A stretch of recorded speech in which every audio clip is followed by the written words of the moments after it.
my subject here is history of education among Anglo-Indians.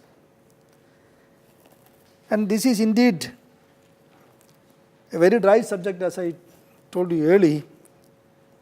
And I must say, the very limited time I have been allotted, I must make some points only. I am not going to the whole paper. You know that in what circumstances the Europeans came here. I am not going to, it's too much history which I need not to repeat.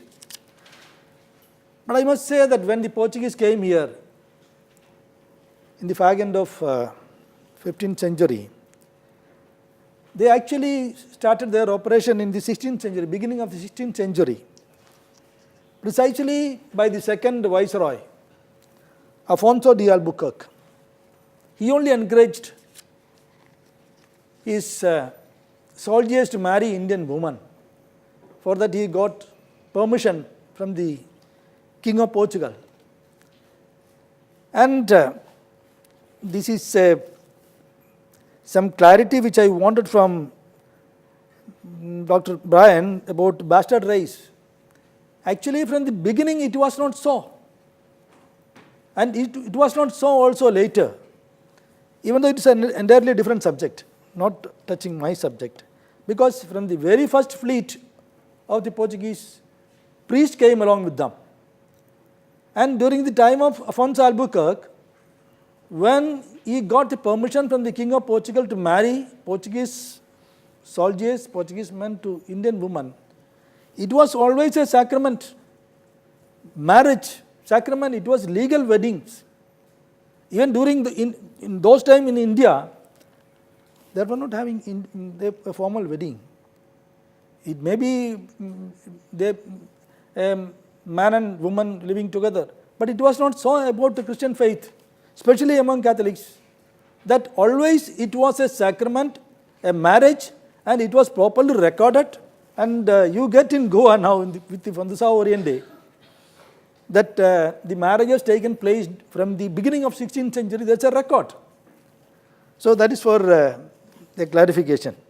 Now when we come to Escola, the first school started by the Portuguese during Afonso Albuquerque, the second viceroy, it was actually began with 12 students, and they were taught Portuguese and Latin. And you know in what line, they want always religious, not an academic line. The first teacher was one Afonso Alvarez, and he had 16 students with him. He started, and in 1521, a class was started, and the whole student, the number was 200 in 1521. Can you imagine in 1521, the beginning of 16th century, they started, even though we, in India, we had Nalanda and Tashila. That was all during Buddhist period. And that education system was entirely different. But in the modern lines, the system which we follow, which we sit now with desk, chairs and other facilities, the rudimentary form of that education began in the 16th century. That's what my point is. And the Franciscan seminary in 1527, where mestizos were admitted. Mestiz is a word for mixed race, you know. And I don't have time to elaborate about mixed race. Then it was, they were taught biographies of saints.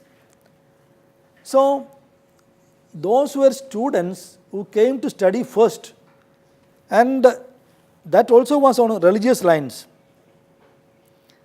Then Portuguese professors, of course, maybe Jesuits mostly, gave lectures on arts and philosophy in 1530. In 1530, the Portuguese headquarters was shifted to Goa from Cochin. So these were happening in Cochin, and in 1543, Francis Xavier came to Cochin. He was asked to start a college by the local administration, and students were taught to read and write lessons in Portuguese and Latin. Then there was another development, the Madre de Deus Church. That's Mother of God. Madre de Deus is Latin. This church was handed over to the Jesuits to start a college. It was in 1550, and there were 300 students in that college. And primarily they were taught, as I said earlier, theology, a bit of history, Latin and Portuguese. And when we come to later period, when the Dutch came, much is not elaborated during Dutch period about their educational contributions.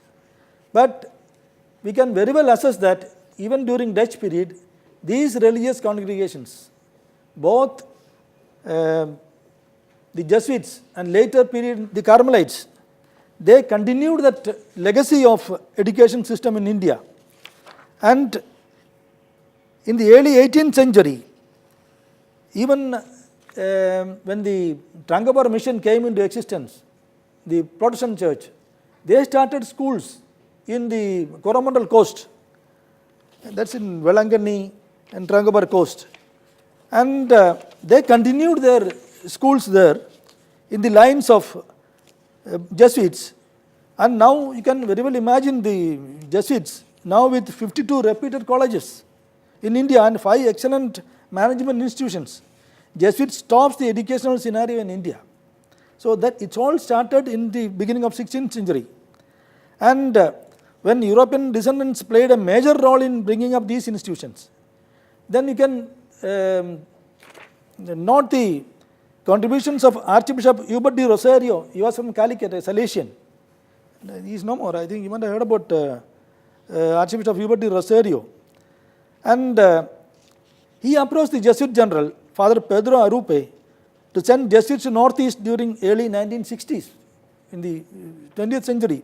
And the whole Northeast, now predominantly Christian, began in the 18th century, and slowly they continued because of the educational system. Now everywhere in India you can see boys and girls from Northeast, because of their education, they speak English.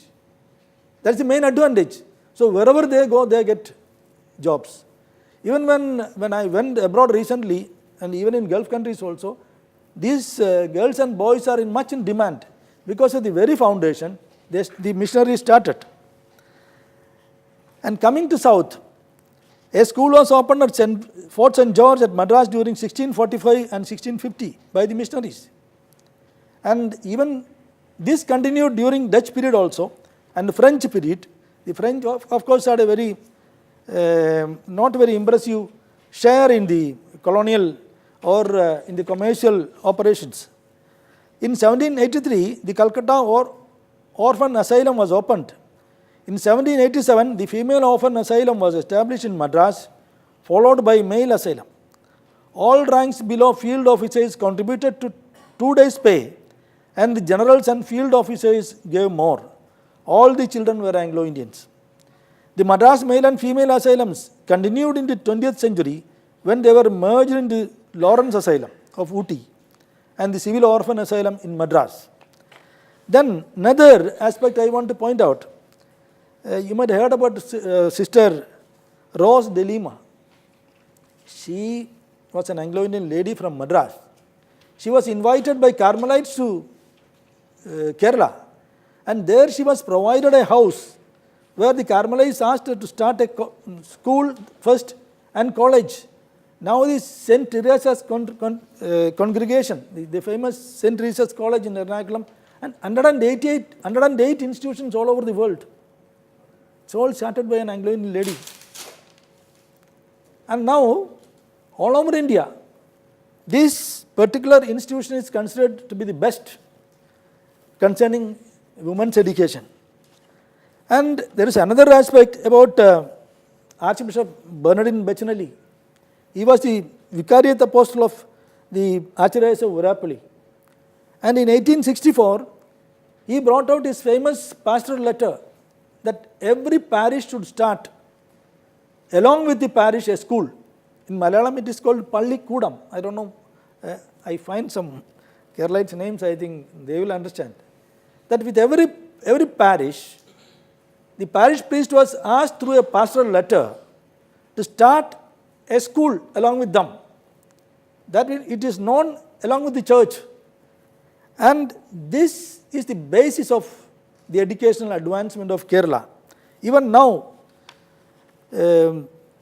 people irrespective of caste and creed, admitting this fact that for Kerala's educational advancement, this very particular incident, along with the Jesuits and Trangobara mission, put a firm foundation.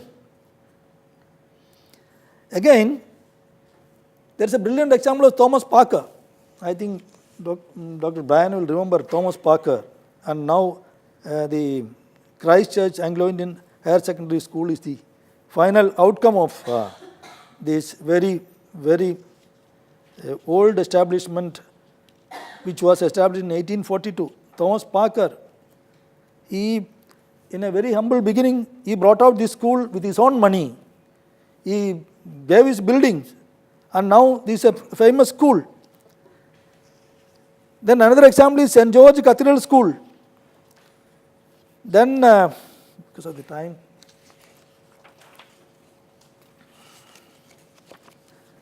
again in 1813, we will come to the Thomas Macaulay, the British intervention for the change of the whole education system in India in the medium of English and the English education. Thank you. And Thomas Macaulay, he convinced the British Parliament that the kind of education we want, there is difference of opinion about Thomas Macaulay's intervention in education. But the result is the present English education system. Then coming to Simon Commission, Sir Henry Gidney argued for Anglo-Indians, and he was asking for more facilities for Anglo-Indians in the matters of education. And in 1944, the Inter-Provincial Board for European and Anglo-Indian Education set up a commission. The commission toured and took evidence. The result was 136 schools were recognized as Anglo-Indian schools. And in the three British presidencies, Calcutta, Bombay and Madras. Later, since the reorganization of states, the board has been known as the Interstate Board for Anglo-Indian Education. Subsequently, the Council for Indian School Certificate examination was set up to conduct examinations in Anglo-Indian schools. All the leading universities have recognized this council examination as equal to the higher secondary examination.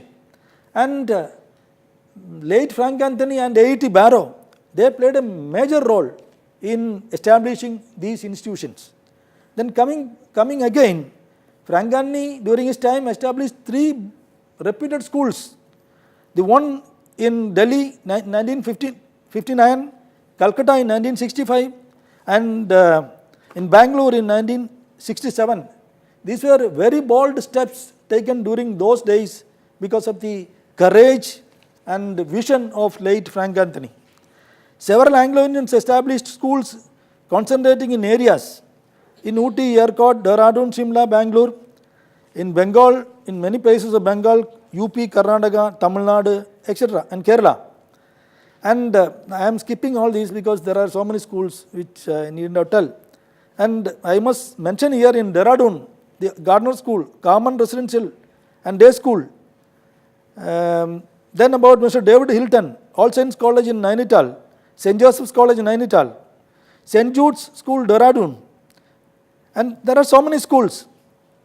Then coming to the modern educational system, there is again a case study that the late Lawrence Fulinfo was nominated to Karnataka Legislative Assembly to represent Anglo-Indians.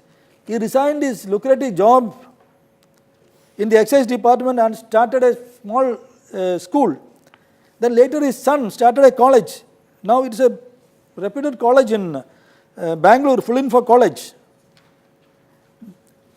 Then there is a wrong notion about reservations. The example is in Kerala, the nominated MLAs, they approach the government that these are schools up to higher secondary and few colleges established by Anglo-Indians. And they were pioneers in those areas. And these nominated MLAs, they first wanted reserved seat on special reservation basis in MBBS, BDS, engineering, agriculture, BSc nursing, BSc MLT, B.Pharm, polytechnics, ITI, etc. Following this example in Karnataka, Tamil Nadu and Andhra Pradesh, the MLAs approached those governments, and in Andhra they got 100 engineering seats, 1 medical, 1 dental, MBA, MCA, so many, altogether 185 seats for Anglo-Indians for special reservation. It is not on any backward class tag or nothing. But the unfortunate situation was that certain associations, or Anglo-Indian associations, told that no, these were earned by those MLAs. Our association people won't accept those seats. So these are very strange approaches. Whereas in Kerala, when we secured our first MBBS seat in 1978, it was a girl from that association which sent that circular, accepted that seat, the one seat. And now you know that one MBBS seat is costing in a private college minimum 60 lakhs. And that nowadays they said they don't want. So these kind of approach are there. I know. Thank you. So what I am trying to tell is that Anglo-Indians have to make use of these special reservations for educational advancement. And while I was a member in the 15th Lok Sabha, I used to meet chief ministers in Central Hall of the Parliament. And when I approached a chief minister, I asked him, sir, you see, in your state also there are Anglo-Indians. In Kerala, Andhra Pradesh, Tamil Nadu and Karnataka, the Anglo-Indians have got special reserved seats on special reservation. Then he asked me, why don't you tell your people in my state to approach me? I am prepared to allocate seats for them. When I wrote to those MLAs and presidents, they were not prepared to approach. See, this is a very strange situation. And in the effort for educational advancement, all these efforts which I have mentioned were done by visionaries. And now the scene is these institutions are made use of by other communities, not by Anglo-Indians. See, we have got 11 schools in our state, Kerala. And I was secretary to that school board for 7 years. And the percentage of students in our schools is from 7 to 10%. And in one school, it is 15%. See, the schools are, the facilities are used by other communities as today Mr. Pillai has rightly pointed out, the accent, the English accent, they can correct only when Anglo-Indian teachers handle the classes in primary level. And that's an advantage for us. I don't know how far we can maintain that. Even for that matter, Mr. L.K. Advani, some years back when he attended as chief guest in the 50th year of Delhi Archdiocese, he mentioned that I got my foundation in English as well as my character from my college, from my institutions. And I am especially thankful to the Christian community for organizing these educational institutions. Christian education means those days, the schools mainly had Anglo-Indian teachers. And as rightly pointed out Mr. Brian, Dr. Brian Poppen, the legacy we acquire has to be continued. Unfortunately, my community, the Anglo-Indian community, is not using the source, the good teachers. But in the years to come, it is my wish and pray that they make use of the opportunity and come up in life. Thank you very much.